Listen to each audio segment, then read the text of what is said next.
Hi, my name is Jim Hosner.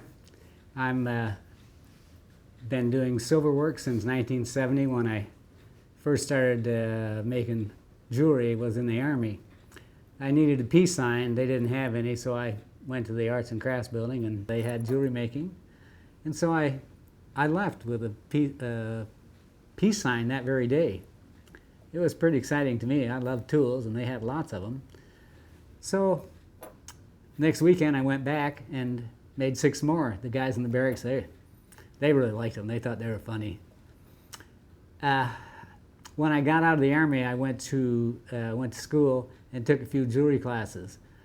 But it wasn't until in the 80s that I started having a lot of symptoms from PTSD that I didn't know what it was. I didn't understand what was going on. All I knew, I was really depressed and I didn't really feel like doing anything. And I knew I had to continue, so what I would do is I would get myself a jewelry project and then I'd work on that.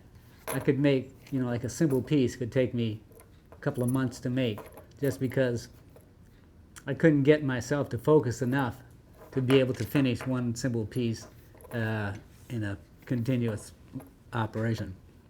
So it really helped me through a lot of tough times.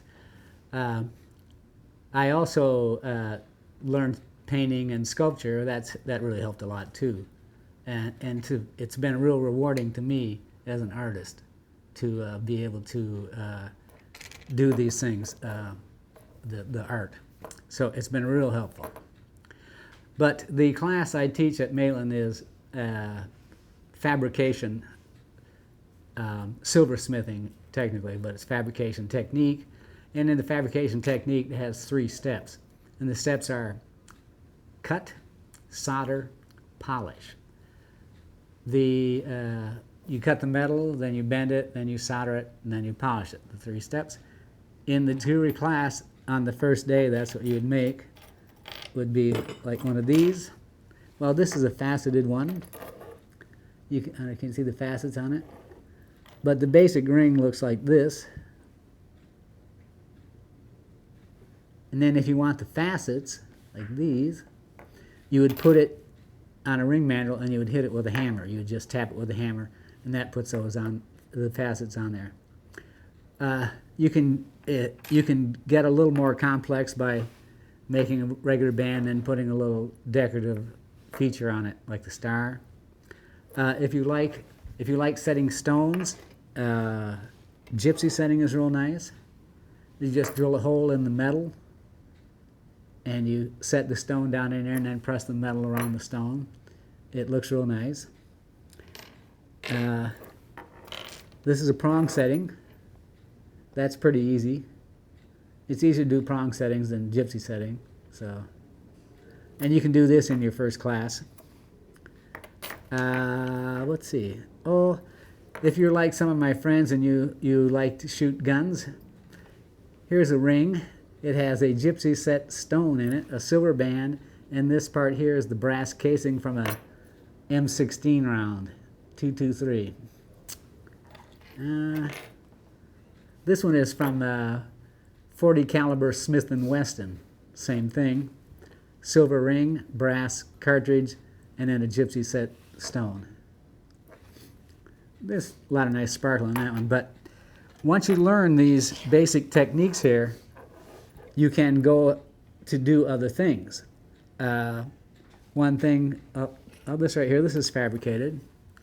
Now this is kind of unusual because I dreamt this. I dreamt about it. I saw a picture of it. I saw it from different angles, and I immediately woke up, wrote down, made the drawings, and because, well, I never dream of jewelry. I dream of other stuff. I never dream of jewelry.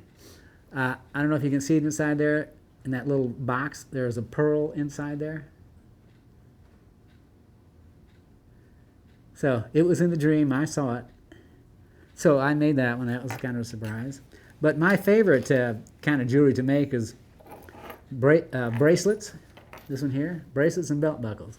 This one, you can see this here. These are pilot wings from Pan American Airways from the 50s. A friend of mine got a mold of them.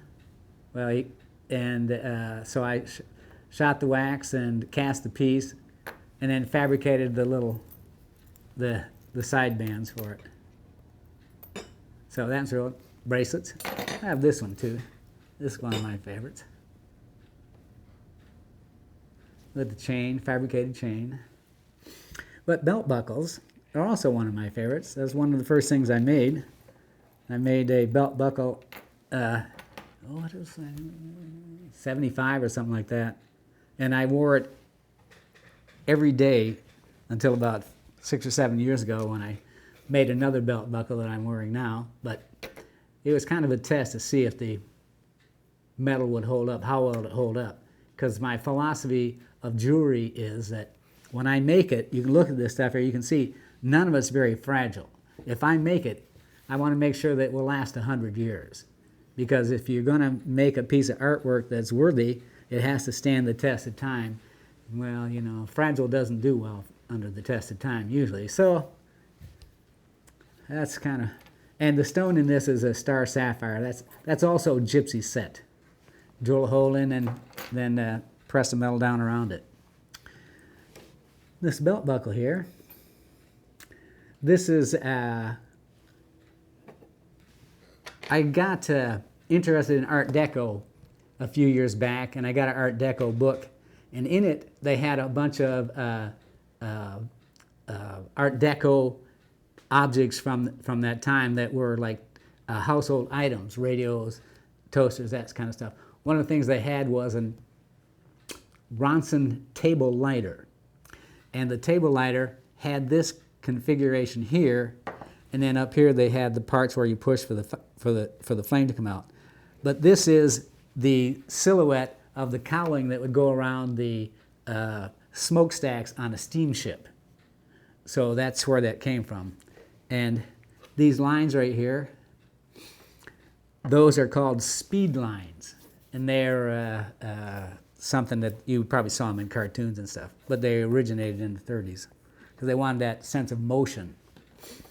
Now, when I make a belt buckle, I make it a decorative design on the front, but I usually try to put something on the back for the person who owns it. Now on this one, you see, they have their own set of speed lines there. And this is 2.3 ounces of sterling. It was cast. And this one, this was the pattern on the back of an Art Deco hand mirror. The mirror was black and the lines were white. So I said, well, you know, I'll switch it around. That makes the white with black lines, so the silver with the black lines. They just had a little white dot, but I said, well, you know, I was like in the stone gypsy setting, so there's a white sapphire here. I don't know if you can see it right here. White sapphire. And then this circle right here, another little white sapphire. Intersecting circle, white sapphire.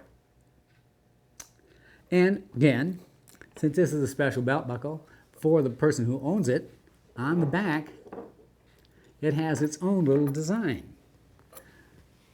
The two little circles who are far apart, now they're close together, and the blue one is now white, so it's white sapphire, white sapphire.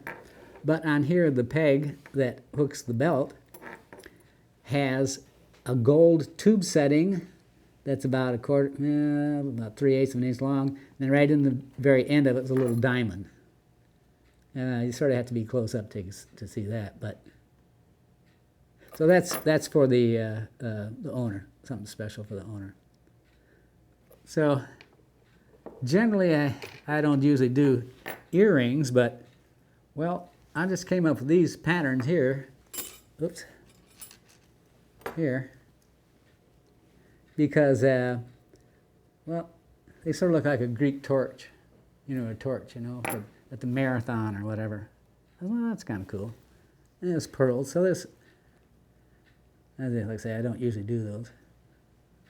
But I like those. And if the students sometimes say, well, you know, gee, I don't really, I don't know what to make. Oh, I don't have any ideas. Well, I go over to the scrap box, I lift out a handful of scrap, and I drop it on the table. And I say, well, how about this? And you just pick out some little piece in there, a little design that you like, and make a couple pieces laid together, you get them. Well, that's what I got. I got this one, right? Just a little square and that's a bezel set Onyx, and that was real fast.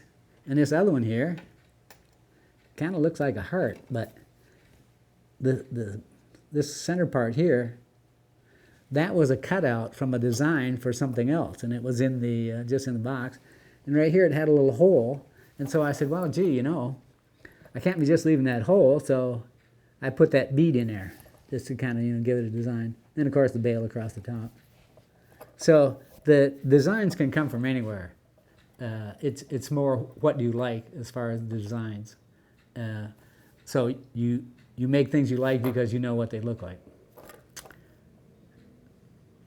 So this is basically what I've done. I have other pieces with prong setting and such, but